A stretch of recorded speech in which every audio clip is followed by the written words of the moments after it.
Daripada revisi melulu, gimana kalau kita buang Anisnya? Penulis, Manuel. Anis terlibat korupsi, nggak bisa nggak disangsikan lagi. Ini sudah bukan opini, ini fakta. Faktanya, dia yang bikin janji koar-koar rumah DP 0 untuk orang yang gajinya kecil. Lalu faktanya dia revisi lagi menjadi minimum bergaji 7 juta. Kemudian direvisi lagi, dari revisi terus. Kalau saya sama murid saya buang saja muridnya. Beginilah waktu kita lihat Anies Baswedan, gubernur yang terlibat korupsi. Kalau dia lepas tangan artinya sebelumnya dia pernah menggenggamnya. Kalau dia cuci tangan artinya sebelumnya dia membagikan kotor. Kita buang saja dia ke jamban politik. Anies ini sudah tidak bisa ditoleransi lagi. Meski saya bukan orang yang lurus di Jakarta, saya melihat warga Jakarta dibodoh-bodohi dengan permainan agama, suku, ras, dan antar golongan.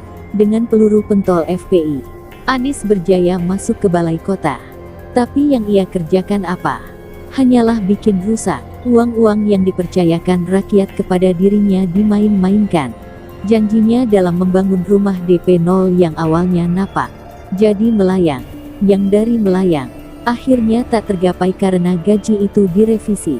Tidak lagi 7 juta, melainkan minimal 14 juta. Sudah gitu dapat rumah boneka pula.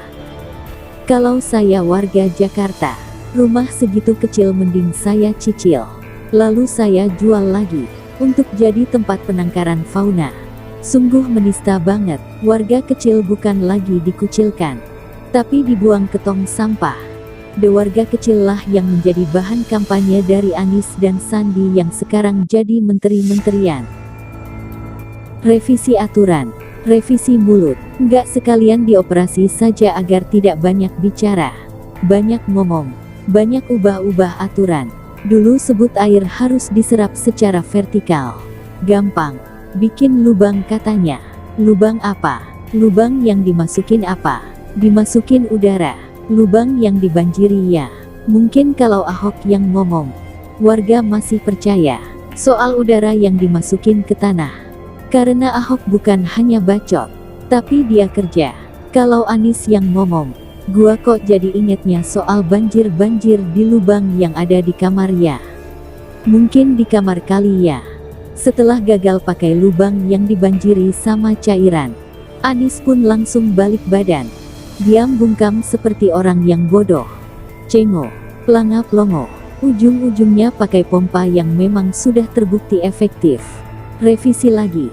Selain masalah banjir, dia juga bermasalah dengan masalah kemacetan. Bayangkan saja, Jakarta rusak parah. Jalan-jalannya yang dipamerkan hanya jalanan yang oleh Kementerian PUPR. Karena DKI tidak perbaikan yang memadai. Bayangkan saja, sudah berlubang, didiamkan, dimasukin motor dan mobil, banyak yang jatuh, banyak yang rusak, terus hujan, makin rusak, jadi jebakan kadrun, bukan lagi jebakan Batman. Fokus Anies ini hanya ngecat jalan, lalu setelah ngecat jalan untuk sepeda, dia revisi lagi, dibongkar, duit begitu saja, revisi lagi, uang yang dipercayakan rakyat, dimain-mainkan itu. Ada ya orang sebusuk itu hatinya? Ada, karena dia merasa selalu ada di dalam lindungannya. Novel Baswedan, entah KPK bercanda atau goblok, memberikan Anies 3 penghargaan. Miniatur gedung KPK, sebagai tanda bagus dalam kooperatifnya dirinya dalam penanganan dan pencegahan korupsi. Setelah itu, gak lama kemudian, KPK tetapkan Dirut BUMD sebagai tersangka. Saya curiga, KPK ini bukan bercanda. Mereka juga nggak koplak kok.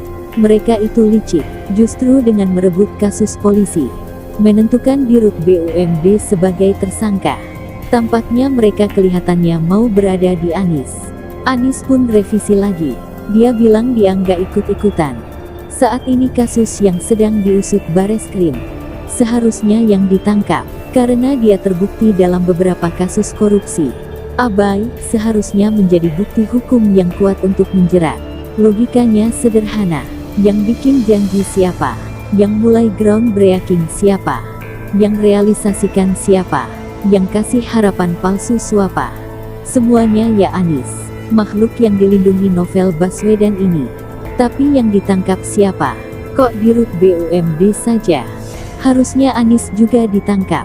Tapi selama novel Baswedan menaungi Anies, di sanalah KPK nggak akan memberikan kesempatan kepada Bareskrim untuk ciduk Anies.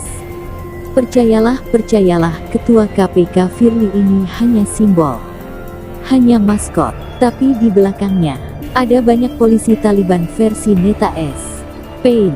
Jadi sederhanakan. Kalau saya jadi dosen melihat revisi skripsi melulu. Mempelajari gua ladeni. Memperbaiki gua buang saja mahasiswanya. Kayak si Anies ini. Muak banget melihat dia revisi mulutnya terus. Daripada dia revisi mulutnya terus, mendingan kita buang saja Aniesnya. Gampang toh. Begitulah gampang-gampang.